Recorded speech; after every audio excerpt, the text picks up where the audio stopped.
Evidences of evolution, that is morphological evidences. The external appearance of organisms is called as morphology. Various similarities like structure of mouth, position of eyes, structure of nostrils and ear pinnae, and thickly distributed hairs on the body are seen in animals. Whereas similarities in characters like leaf shape, leaf venation, leaf petiole occurs in case of plants.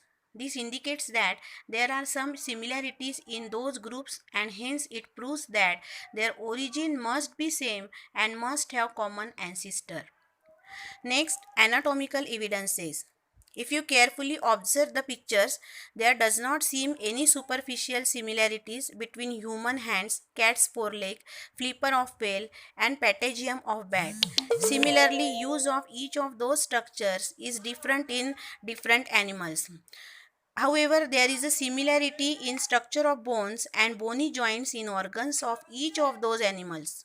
This similarity indicates that those animals have common ancestor.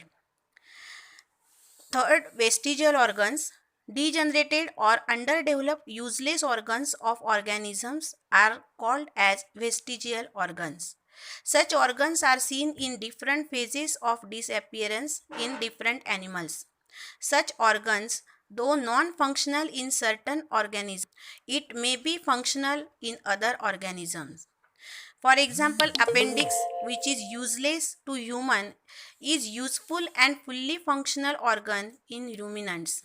Similarly, muscles of ear pinnae, which are useless to human, are useful in monkeys for movement of ear pinnae. Third, that is the paleontological evidences.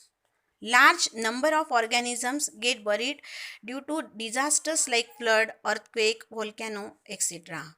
Remnants or impressions of such organisms remain preserved underground. These are called as fossils. The time passed since the death of plant or animals can be calculated by measuring the radioactivity of carbon 14 and the ratio of carbon 14 to carbon 12 present in their body. This is called carbon dating method. It is used in paleontology and anthropology for determining the age of human fossils and manuscripts. Carbon dating method is based upon the radioactive decay of naturally occurring C14, and it is developed by Willard Libby. It has been awarded with Nobel Prize in 1960.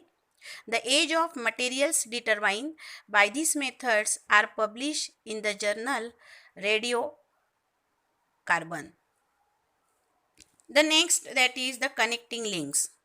Some plants and animals show some morphological characters by which they can be related to the two different groups. Hence, they are called as connecting links.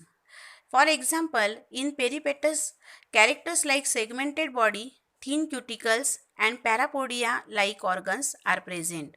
Similarly, these animals show tracheal respiration and open circulatory system similar to arthropods. This indicates that Peripatus is connecting link between Annelida and Arthropoda.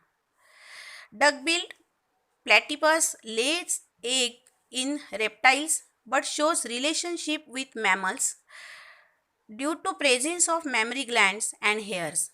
Lungfish performs respiration with lungs irrespective of being fish. These examples indicate that mammals are evolved from reptiles and amphibians from fishes. Next, embryological evidences. Comparative study of embryonic development stages of various vertebrates given in the picture shown that all embryos show extreme similarities during initial stages, and those similarities decrease gradually. Similarities in initial stages indicate that common origins of all these animals.